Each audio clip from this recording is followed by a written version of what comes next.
super exciting news. Weekly balance changes are coming to Marvel Snap. There's 4 that are live in the game right now, including one to Red Skull. Will this be enough to stop the dominance of that Shuri Red Skull deck? We're going to talk about the 4 balance changes that are live in the game right now, including the future of all these balance changes. And if you're ready for all of that, Valley Club, then you need to do. Find that like button and let's go smash it. ValleyFlyin.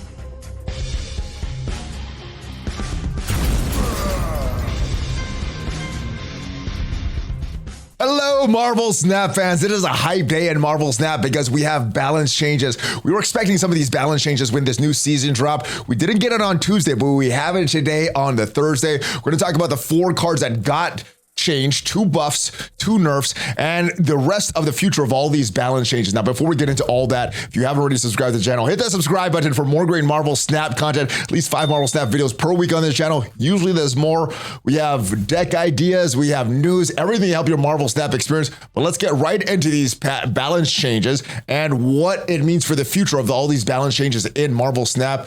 This is an OTA balance update. And for those unaware, OTA stands for over the air, and this refers to a hotfix change where we're making content outside of the normal semi-monthly patch schedule this week, making 4 changes to ongoing effort to encourage a more diverse spread of decks, individual cards being played. To set expectations, this patch is not going to cure all the meta game's ills, but it should represent an improvement to our next action patch. So I'm looking forward to this, but we do have a few changes here. I don't know if it's going to shake up the meta too much. What they've done to Red Skull was a 5/13 with the ongoing effect enemy cards at this location at +1 power. He's still going to have that same ongoing effect, but cards got reduced to 5/12. So this effectively means over the past month, Red Skull went from a 5/15, which makes it a 30 power with that Shuri double, to a 26. Now it's down to 24. Is this going to be enough to really shake up the meta? Well, the devs say, as our previous patch note discussed, we adjusted Red Skull to weaken his specific interactions with Shuri and Taskmaster. Our goal is to keep his strength otherwise flat, and he kind of got a buff if you're not playing Red Skull in a Shuri deck. What we wanted to see how things shaped up once everything softened Thanos' grip on the metagame, and we know many players disagree with this approach, and I think I did as well. It didn't really shake up the meta. Thanos got dismantled, still a very good deck, but Shuri got played even more because of the non-removal of that Shuri buff, or not nerfing Shuri, excuse me.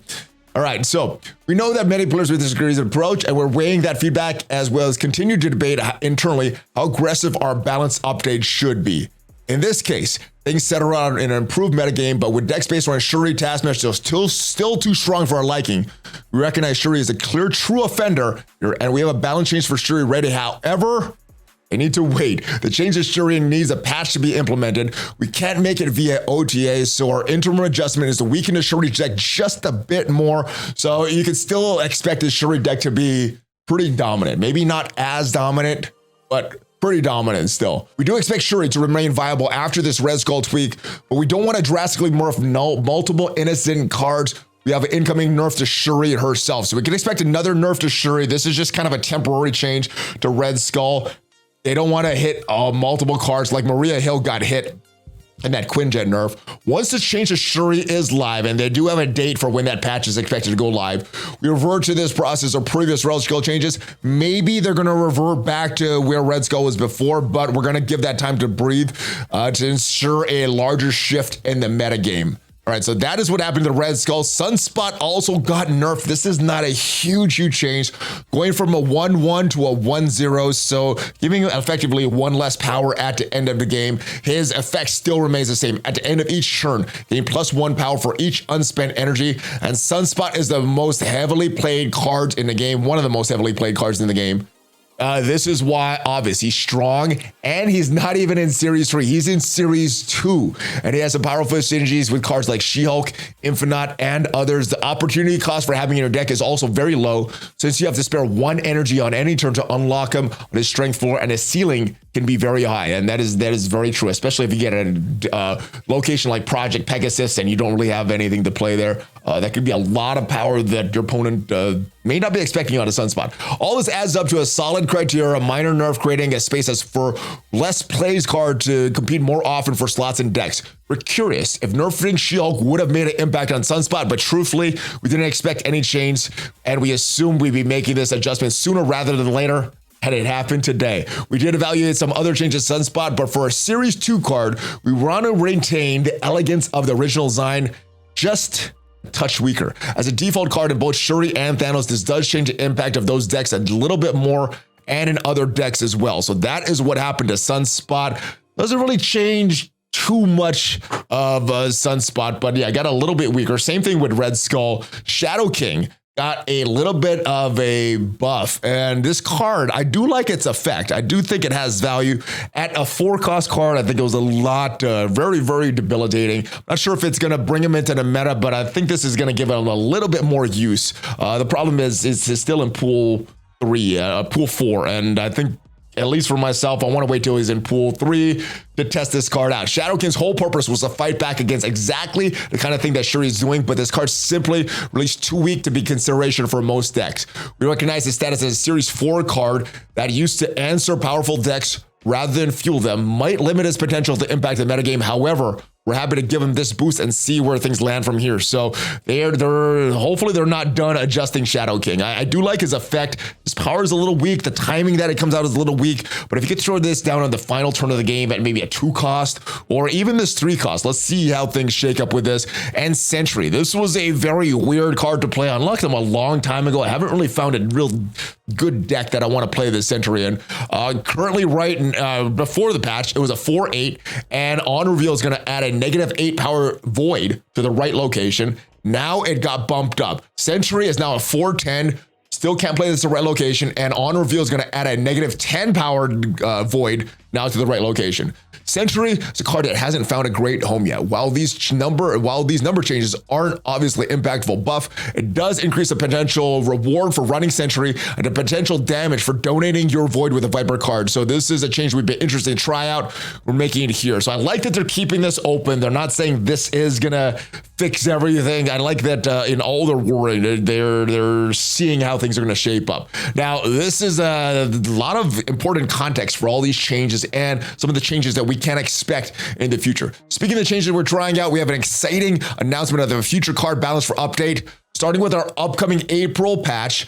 Currently it's scheduled for April 18th, and I'm expecting that's around the time that Shuri should be dropping from Series 4 to Series 3. Same thing with Bass, so if you're holding off some collector tokens for some of these awesome cards, you may want to wait a little bit longer. This is when I'm expecting these changes to go through. We're making these changes to the game. Our patch every 4 weeks is continuing to release on Tuesdays, and card updates as well for intervening weeks, while future changes going live on Thursdays via OTA. So lots of changes, lots of shakeups to the meta, and I think that is a good thing. I think with the Thanos Shuri meta and the minimal changes made to solve the Shuri deck, the meta got a little stale. So I'm liking that cards are getting buffed and cards are getting nerfed on a weekly basis. We do know the sort of balance, attention, prioritization that many of you clamored for, so thanks for your passionate feedback. It's been a multi-team effort to get this process buttoned up over the last month, and we hope you're as excited as we are. Let's go address some of the questions that should be popular. Why Thursdays? Why not? Actually, Thursday is a good day to slide for the rest of our schedule and ensure the QA team has enough time to verify these updates and also avoid stepping on new card releases or hot locations. And one thing I've learned from Marvel Strike Force, the other game I play, when updates and things are done on the weekends and the devs go away for the weekend, sometimes if there's a bug in it, it's not addressed till Monday. So I like this doing this on Thursdays, giving them opportunity to adjust any potential bugs on a Friday. What kind of changes will be made? Our OTA tool gives us the ability to make changes within about a week or two, but it's limited to the changes that we can make. We're continuing to develop a tool, its limitations, but for now, this is what you guys can expect. Weekly Thursday changes to the numbers only, like the ones that we just talked about, with our larger patches still addressing some of the major changes like we are expecting for Shuri. And by the way, what are you expecting them to do to Shuri? It looks like they're going to give some wholesale changes. Is it going to be along the lines of Rescue, where it's only that card played at the location? We'll see. We'll see in just a few short weeks here.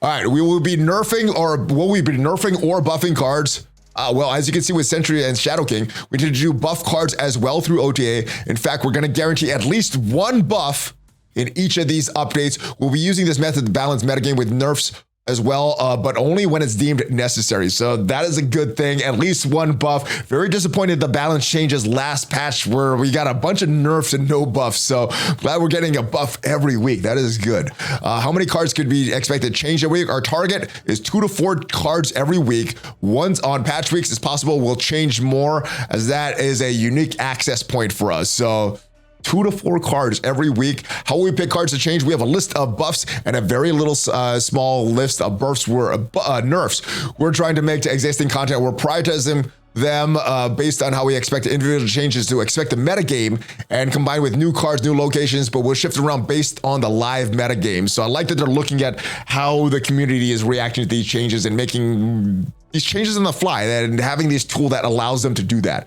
Why not all the changes? Now, one of the things we're very wary of in balance chance is how much change is too much change. I know in, like some of the big changes, it gets a little overwhelming. All these cards, all these archetypes affected. We've avoided changing more than a handful of cards at a time for now, but we think it's a good thing because they're easier to digest. I would agree with that. Plus, pacing out these changes lets us lightly freshen the metagame periodically rather than shake it up all at once and watching things settle into a new state of stasis. And that's kind of what happened with the non-buff or the non-nerf to Shuri. How long will we do this? Well, it is a trial period for May. Depending on how it goes, we continue forward onward. And I hope May goes well because I do like this idea of buffs, nerfs happening every week. We're optimistic about that moment in the future. And that's all there is for now. And yeah, more updates coming, guys. So let me know what you think of this updates coming weekly. I think that's the thing that's most exciting for me. We got some nerfs to Red Skull. I don't think that's going to do too much to shake up the meta. Same thing with the nerfs to Sunspot. And we'll see what happens if Shadow King gets more play, if more people think he is worth that pool for access, early access for that 3,000 collector tokens. And we'll see if that actually helps Sentry as well. That's it for now, though, guys. Hopefully you enjoy this new balance update is live in the game. I'll see you guys next time. We got another great deck idea coming tomorrow. If you haven't already subscribed, hit that subscribe button for more of the Marvel Snap content. If you did enjoy this video, give it a thumbs up. It helps the YouTube algorithm. I will see you guys next time. Have a great rest of your day and enjoy playing Marvel Snap with all these new balance changes. Have a great day, guys. Hulk fist bump, ValleyFlyin out.